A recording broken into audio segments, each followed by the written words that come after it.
come on the stage to take the charge of further event. Thank you, Shirley. राष्ट्रमाता राजमाता मासाहेब जिजाऊ, राजेशाही लोकशाही नांदवणारे जगातील एकमेव राजे राजेशिव छत्रपती, शिक्षणाचे खरे दैवत फुले दाम्पत्य, आणि ज्यांनी स्वतःच्या लेखणीतून स्वतःच्या रक्ताचा एक एक थेंब आपल्या लेखणीत ओतला व तुमचे आमचे जीवन सुधारून टाकणारे असे भारतीय संविधानाचे जनक डॉक्टर बाबासाहेब आंबेडकर, या सर्व महान व्यक्तींना मी वंदन करून आजच्या कार्यक्रमास सुरुवात करतो.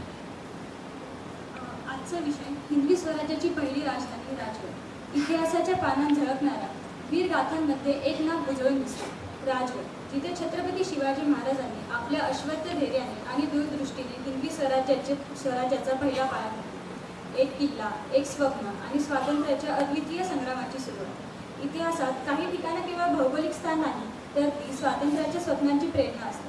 राजगड हे असंच एक अभिमानाचं प्रतीक, जिथे प्रत्येक दगड, प्रत्येक भिंत आणि प्रत्येक वाऱ्याचा झोत महाराजांच्या संघर्षाचा, त्यांच्या शौर्याचा आणि त्यांच्या स्वप्नांचा साक्षीदार आहे. जगाच्या नकाशावर मराठ्यांनी आपल्या स्वराज्याची ज्योत पेटवली, ती या राजगडाच्या किल्ल्यावर. एक अशी जागा जिथे परकीय आक्रमणकारांच्या भीतीला त्या लोकशाही स्वातंत्र्याच्या प्रचंड गर्जना दिला. राजगड म्हणजे फक्त ऐतिहासिक धरोहर नाही, तर आत्मविश्वासाचा आणि मराठी माणसाच्या अटूट संकल्पाचा अमूल्य वारसा आहे.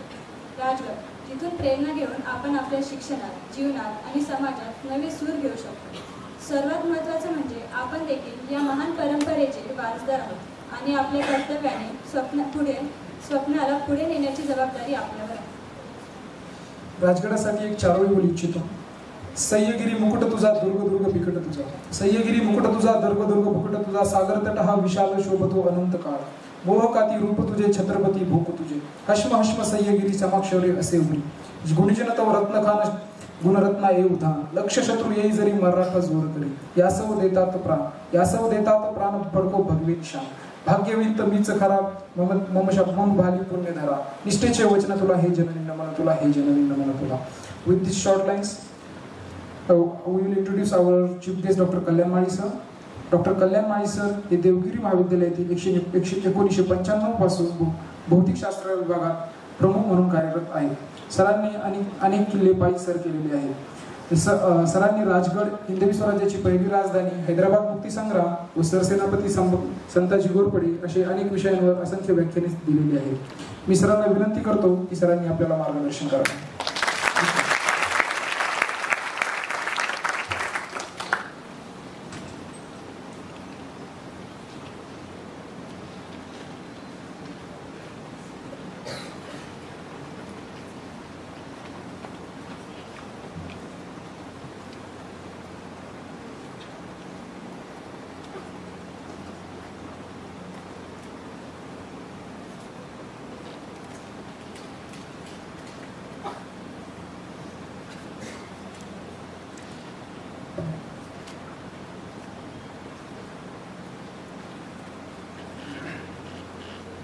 आमचे मित्र डॉक्टर राम औलादे सर,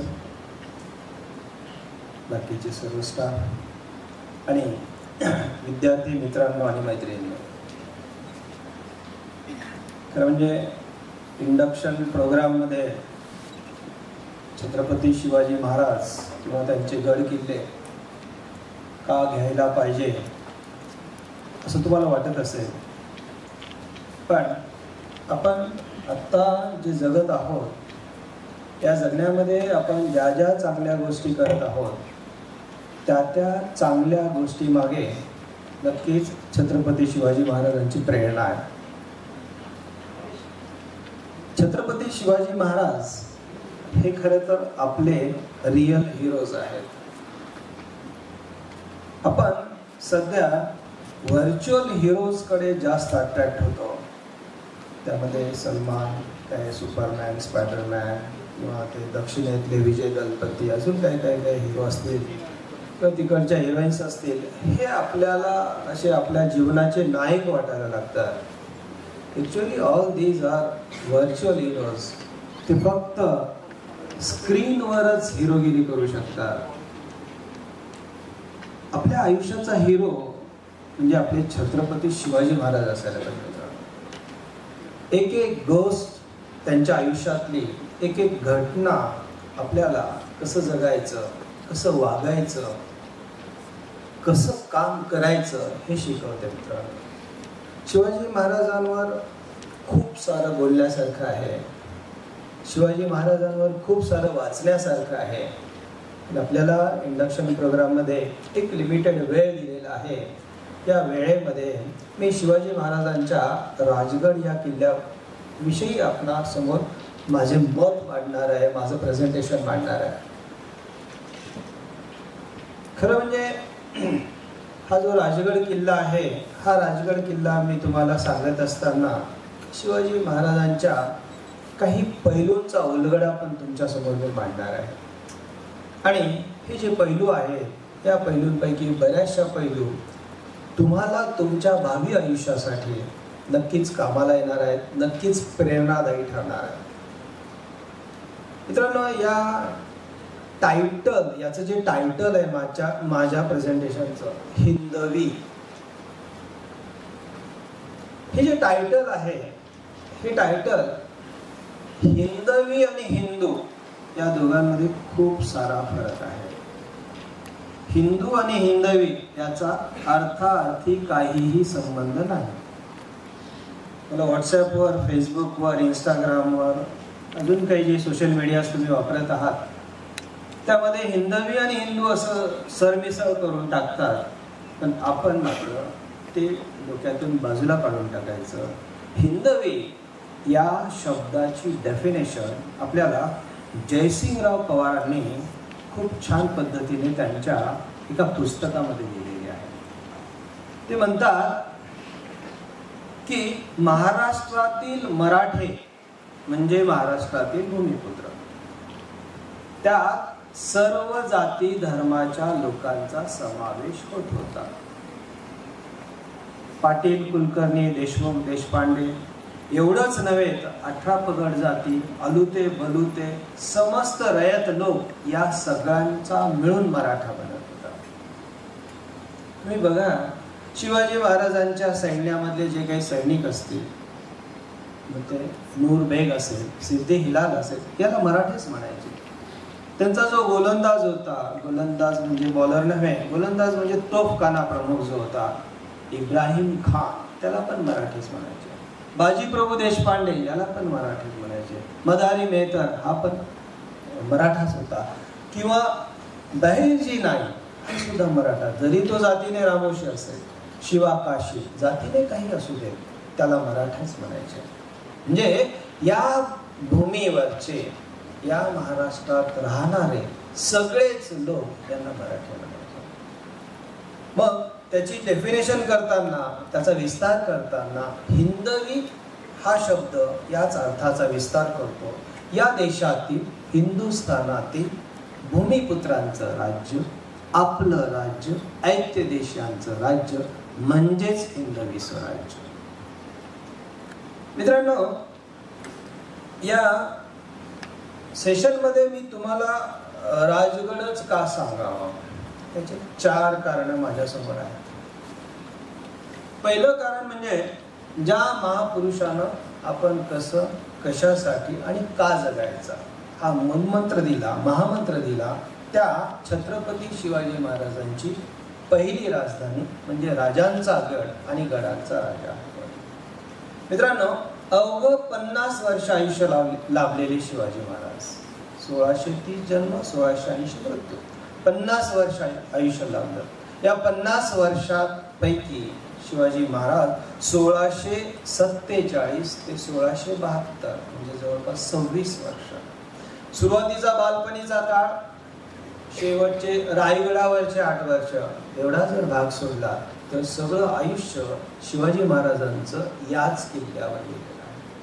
मित्रांनो, प्रत्येक योजना, प्रत्येक आक्रमण, प्रत्येक लढाई, या सगळ्यांची मांडणी, या सगळ्यांचं नियोजन हे राजगडावर झालेलं आहे. दुसरं एक महत्त्वाचं कारण आहे आपले दुसरे छत्रपती शंभूराजे, ज्यांना फक्त 32 वर्ष आयुष्य लाभलं. हे वयाच्या 2ऱ्या वर्षापासून ते वयाच्या 14व्या वर्षापर्यंत राजगडावर होते. म्हणजे 12 वर्ष ते राजगडावर होते. याचा अर्थ शंभू राजाच्या जडणघडणीमध्ये राजगडाचा खूप मोठा हात होता. या राजगडाच्या मातीमध्ये राजे वाढलेले होते आणि म्हणून ते एवढा मोठा शूर पराक्रम त्यांनी करून दाखवलेला होता. तिसरे एक कारण आहे, 1980 मध्ये स्वित्झर्लंड मधल्या ल्युसन्स या शहरामध्ये जगातल्या सर्वोत्कृष्ट किल्ल्यांच्या मॉडेल्सचं एक प्रदर्शन भरवण्यात आलेलं होतं. जगातले सर्वोत्कृष्ट किल्ले, त्यामधले जगातले एकूण 14 किल्ल्यांची मॉडेल्स ठेवलेली होते. आणि त्या मॉडेल्स मध्ये भारतात ना फक्त राजगड या किल्ल्याचंच मॉडेल ठेवलेलं होतं. जगातले जेवढे दुर्गतज्ञ आले, ज्यांनी व्हिजिट दिली, त्या सर्वांनी एकमुखाने सांगितलं की जगातला सर्वोत्कृष्ट डोंगरी किल्ला म्हणजे राजगड. आता चौथं एक कारण म्हणजे आत्ताचं लेटेस्ट कारण आहे. 11 जुलै 2025 ला आपल्याला एक बातमी आली सगळ्या न्यूज मीडियामधनं की छत्रपती शिवाजी महाराजांच्या 12 किल्ल्यांचा युनेस्कोच्या यादीमध्ये, वारसा स्थळ यादीमध्ये समावेश केलेला आहे. हे जे 12 किल्ले आहेत त्यापैकी राजगड हा पहिला आहे. राजगड असेल, रायगड असेल, प्रतापगड असेल, पन्हाळा असेल, शिवनेरी, लोहगड, सालेर, सिंधुदुर्ग, सुवर्णदुर्ग, विजयदुर्ग, खांदेरी आणि तामिळनाडूतला एक किल्ला जिंजी, या सगळ्यांचा या युनेस्कोच्या यादीमध्ये, ज्याला वर्ल्ड हेरिटेज साईट असं म्हणतात, याच्यामध्ये आउटस्टँडिंग युनिव्हर्सल व्हॅल्यूज, सर्वोत्कृष्ट जागतिक मूल्य दर्शविणाऱ्या या 12 किल्ल्यांचा त्यामध्ये समावेश झालेला आहे. मित्रांनो, युनेस्कोच्या यादीत जर एखाद्याचं नॉमिनेशन करायचं असेल तर त्यासाठी खूप सारे क्रायटेरिया असतात. त्या क्रायटेरियामध्ये आपले हे 12च्या 12 किल्ले शिवाजी महाराजांचे बसले आहेत. हे एकमेव उदाहरण आहे की एकाच राजाचे इतके किल्ले या वारसा स्थळाच्या, जागतिक वारसा स्थळाच्या यादीमध्ये आलेले आहेत. जगभरात कितीतरी राजे होऊन गेले असतील, कितीतरी राजांचे महल असतील, कितीतरी राजांचे किल्ले असतील, पण असा जगात कोणताच राजा नाही की ज्याच्या 12 किल्ल्यांचा समावेश या युनेस्कोच्या यादीत झालेला आहे.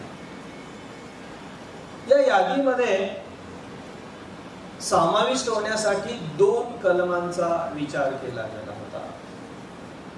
एक होतं की या किल्ल्यांचं स्थापत्य कसं आहे, त्याचं सिव्हिल इंजिनिअरिंग कसं आहे, आणि दुसरं एक कलम होतं की त्या वारसा स्थळाचा आत्ताच्या जीवनात काय उपयोग आहे.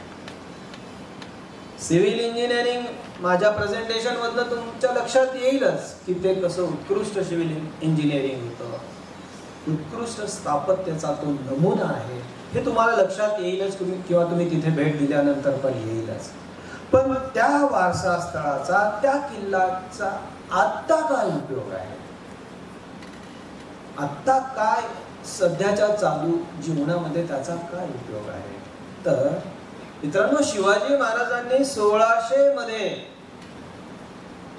स्थापन केलेलं स्वराज्य, त्याचा अर्थ लोकशाही होता. आणि तीच लोकशाही आता आपण अनुभवत आहोत. कदाचित त्यावेळेस शिवाजी महाराजांनी स्वराज्य ही कल्पना मांडली नसती तर लोकशाहीचा जन्म पण झाला नसता. आणि त्यामुळे या 2 कारणांमुळे या सगळ्या किल्ल्यांचा या वारसा स्थळाच्या यादीमध्ये समावेश झालेला आहे. आणि म्हणून आपण त्यापैकी एकाच किल्ल्याचा आज माहिती घेऊया.